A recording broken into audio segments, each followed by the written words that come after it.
My name is Jack. I'm 52, and for 27 of those years, I kept the impossible running. I wasn't the guy giving speeches or pointing at whiteboards.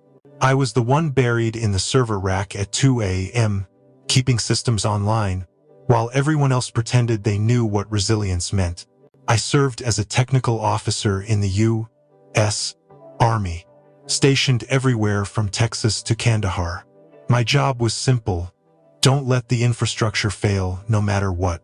They threw dust storms, power cuts, and command changes at us. I made sure the backbone held. They called me when things broke, then forgot I existed once it was fixed. The new recruits came in loud, hungry for rank, with smooth hands and shinier boots. They threw around words like agile and transformation, never having watched a comms relay collapse because some lieutenant didn't read the thermal limits. I learned to speak softly, to patch faster than they could log the damage, and to walk away before credit started flying toward the wrong name. I didn't build from scratch. I didn't design the dream. I just made sure what we had didn't fall apart under pressure. That's not something people remember when the medals are handed out, but I do. Every line of code I rewrote under fire. Every signal rerouted with 20 seconds on the clock. Every system I held together with tape, faith, and pure stubborn will. That was me, Jack. The guy who fixed the impossible. He walked in with perfect hair and a last name that did all the heavy lifting. Lieutenant Mason, fresh from some polished program with zero field time, but somehow now in charge of reforming our unit. No scars, no dust, just digital blueprints and borrowed authority. Word was he was the colonel's nephew. Family dinners, not service records, got him the uniform and the keys to our systems. He looked at our infrastructure like it was a video game needing a reboot. First thing he did was schedule a full audit of our backend. Called it cleanup.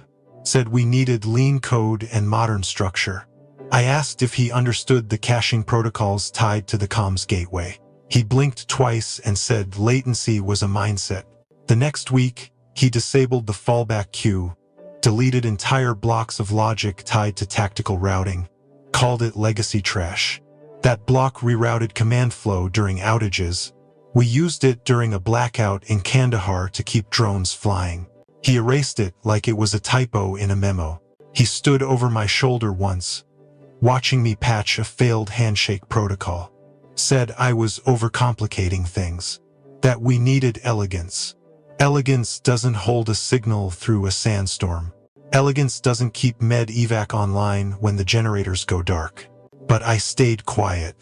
Watched him slice through years of survival code like he was carving up a birthday cake.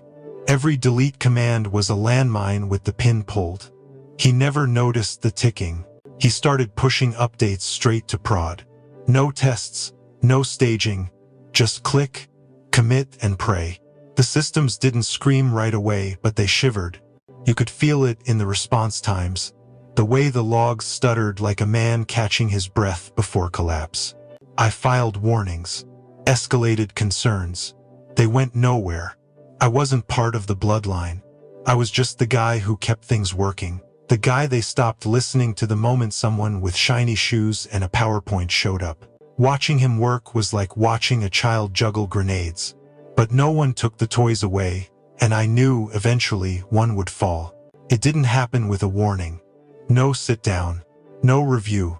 Just a short meeting in a steel-paneled room with cold air and colder stares. The captain I trained, now a major, couldn't even look me in the eye. Said it was time to move forward, time to adapt. Then came Mason, smug behind his desk, arms crossed like he'd just conquered something. "You're not mission-aligned anymore, Jack." I didn't respond. I'd already seen the logs. I knew what came next. When systems lose balance, it's never the noise that breaks them. It's the silence before. They called it streamlining. I called it suicide. You don't rip out the bones and expect the body to run faster. But to them, I was just noise. The old tech holding back the parade. I boxed my tools slow. Wrenches, backup drives, a patch from the operation that never made the news but saved 12 lives. I didn't take the certificate on the wall. It didn't feel like mine anymore. As I stepped out, The guard at the gate didn't speak, just nodded once. We'd shared coffee on night shifts when satellites dipped low. That nod said more than the brass ever did. I walked through the dust toward my truck. The sun was high, the kind that burns more when your chest feels hollow. I didn't look back, not because I was strong, but because I was tired of pretending it could still be fixed. Back home, I laid the gear on my garage table like relics. Each item had a memory, a moment, a mission. Now they were just reminders of what no one else saw. The quiet battles, the invisible saves. They took my badge, my access, but not my record. Not the systems that ran because I stayed up nights making sure they didn't fail. One day, those logs might speak louder than orders. For now, I was out. Not broken, just sidelined. And every part of me knew they hadn't streamlined the mission. They'd set it on fire. The call came 2 weeks after I cleared out my locker. I was fixing a leaky faucet in the kitchen when the phone buzzed. Unknown number. I let it ring twice before picking up, mostly out of habit. The voice on the other end was calm, clear. Said his name was Riley, director of operations at a logistics tech firm called Atlas Corp. They'd been following military infrastructure patterns. Said my name kept showing up in internal audits, always tied to uptimes that didn't make sense. At first, I thought it was a prank. Nobody notices the guy behind the curtain, not unless something breaks. But Riley wasn't vague. He listed ops by codename, deployment windows, key systems. Then he said something that made my chest tighten. You kept it running when no one else could. We need that. I didn't say much, just listened. Let the words soak in like cold water hitting warm steel. He wanted me to meet their CTO, review a project blueprint for a new automated coordination system. Civilian freight, emergency dispatch, disaster relief. No medals, just impact. I said I'd think about it, then hung up and sat at the kitchen table for a long time watching the faucet drip. My first thought wasn't excitement. It was doubt. What if I'd lost the edge? What if I was just the guy who used to fix things? But something about Riley's tone stuck. He didn't sell the job. He respected the record. And I realized I hadn't heard that in years. Not since before the structure changed, before the bloodlines replaced the blueprints. I pulled up Atlas Corp's background. No frills, no flashy homepage. Just clean systems, a paper trail of solid performance, and one ongoing project that read like a blueprint of everything I tried to build but never had the authority to finish. The meeting was low-key. No suits, no slideshow. Just a room, a whiteboard, and people who spoke in specs, not slogans. They laid out the system in pieces, then asked where I'd start. It wasn't a test. It was trust. By the end of the hour, I'd already mapped out their failure points, proposed a caching model they hadn't considered, and sketched out a fallback path I'd learned the hard way in Helmand. Nobody clapped. Nobody nodded excessively. They just listened, took notes. Riley looked at me after and asked one question. When can you start? I should have said I needed time. Should have played it cool. But instead, I heard myself say something I hadn't felt in months. I'm ready. I walked out of that room with a folder in my hand and something heavier off my back. It wasn't about revenge or proving a point. It was about getting to build again on clean ground without the politics. I drove home in silence. No radio, just road and air. For the first time since I walked out of that base, I felt like maybe all those sleepless nights meant something. That maybe, just maybe, the guy who kept it all from falling still had one more system left to save.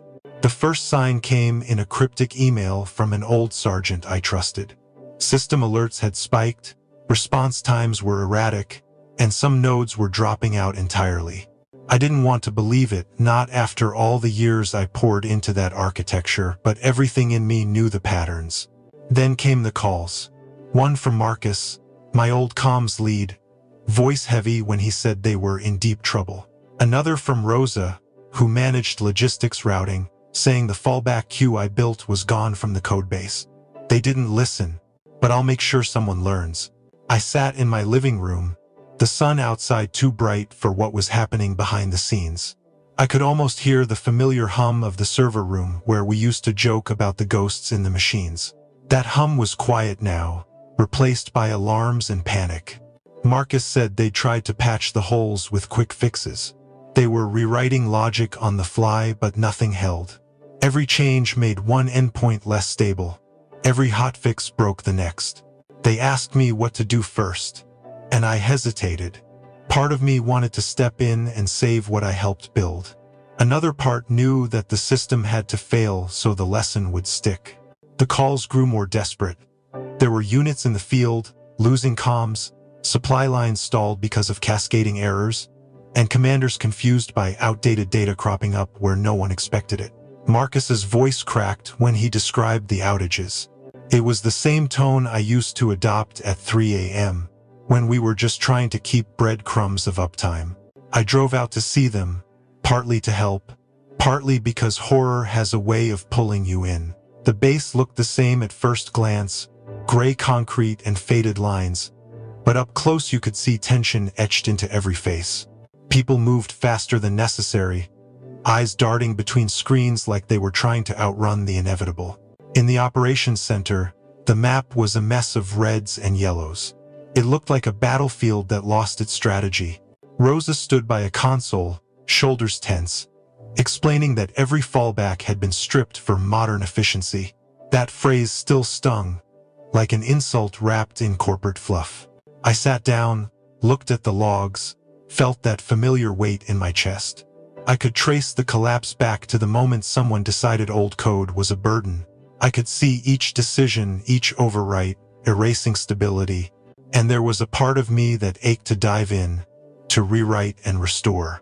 But I stayed still. Let them look over my shoulder. Let them see the evidence of every mistake. My silence was a kind of mirror. They were forced to watch the system that once kept them alive unravel before their eyes. Marcus swallowed hard and asked if there was a way back. I could feel his tremor, the same one I used to hide behind bravado. I told him the truth. Some parts could be patched, yes, but without the original logic intact, they'd just be bandages on a wound that needed surgery. That honesty hit harder than any command line error. They sent out for consultants, for contractors, for anyone with a shiny resume. And I watched as the delays stretched into hours. Supplies sat idle, units waited for confirmation that never came, and the chaos spread like ink on wet paper. I saw faces I once knew calm, now tight with exhaustion. I walked outside to clear my head. The sky felt too open after being cooped up in that room. A breeze came, the kind that reminds you the world still turns even when your part in it is falling apart. Marcus found me there, eyes red from lack of sleep. He said he was sorry, that they never should have ignored what I warned them about. His apology was quiet, sincere, but it didn't fix what was happening. The system was dying not because of some natural end, but because choices were made based on what looked good on a chart, not what held under pressure. That truth was heavier than any toolbox I ever carried. I stayed with them through the worst of it, not coding, not fixing, just watching. Watching the collapse teach its own lesson, slow and unkind. The irony wasn't lost on me. I built parts of that system. I knew its limits and its strengths. I also knew that you can't teach a dogma to a machine. You teach it to people. By the time the base declared a limited rollback and manual overrides, the damage was mapped everywhere. Screens that once buzzed with confident green now flickered in warning amber. The cost to recover was going to be measured in days, maybe weeks.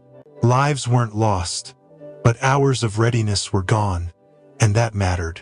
And still, I didn't step in with fixes. I let them feel the full weight of what happens when expertise is sidelined. Marcus looked at me then, hope and frustration tangled in his voice. He asked if I would help rewrite the architecture once they stabilized. I told him to bring the team to Atlas Core, invite them to learn instead of just react. He hesitated, as if the thought of leaving the old world was harder than surviving its collapse. But eventually, he nodded. That was enough. Not a tidy resolution, not a triumphant moment, just acknowledgement that change has to come from understanding, not fear. I left that base the way I came, quietly, with no fanfare. The sunset was low, and the sky was a mixture of warm orange fading into blue. It felt like sunrise and sunset all at once. I drove back with a calm I hadn't known for a long time, because the reckoning was happening as hard as it was. And in that reckoning, there was a chance for something stronger to grow. They asked me one more time, said they'd cleared the chain of command, gotten special authorization, wanted me to come back in and rebuild what had fallen apart. Said it wasn't about pride anymore, it was about saving face, saving time. I told them no, not out of anger, not even bitterness, just clarity. I'd done my part, held that system together longer than it ever should have lasted. It was their turn to carry the weight. Still, I opened the last vault, unlocked the backup data repository, the one tied to critical civilian access records. I had built it with a silent override, just in case. I never told anyone about it, not even Rosa. But I couldn't let that much human need get buried under someone else's mistake. They stripped the structure. Collapse was just gravity doing its job. I didn't fix the rest. I walked away, not out of revenge, out of principle. Some ruins need to stay visible, so others remember what arrogance costs. Back home, I sat in the garage again, looked at the gear I'd once carried with pride. The tools were clean, untouched, but they no longer felt like extensions of me. They were relics from a version of myself I had already buried. I didn't mourn the uniform. I mourned the silence that replaced the camaraderie. The long shifts, the coffee at 2 a.m., the moments where saving a system meant saving people. That kind of purpose doesn't come twice. But I'd found something close at Atlas Core, a place to build, not just maintain. Some nights I still hear the old alarms in my sleep. Not the sounds, but the urgency. The feeling that if I didn't act, something vital would vanish. And then I wake up, and remember, it's not my fire anymore. I see Marcus sometimes. He's calmer now, slower to speak, quicker to listen. He brings in his new hires to meet me, says they need to hear from someone who's already been through the fire. I don't preach, just share the moments that mattered, the failures that taught more than any directive ever did. People think walking away means quitting. It doesn't. Sometimes it's the only move left that honors what came before. Because rebuilding something broken without first letting it fall teaches nothing. It only hides the cracks until they burst again. That system we built lasted longer than it had any right to. It saved lives, crossed borders, and did things no one believed it could. It didn't die from age, it died from ego. So, no, I didn't burn the house. I just walked away before the roof collapsed on me too. And in that quiet, I found something worth more than legacy. I found space to breathe, to teach, to build on better ground. This time without compromise, this time with both hands free.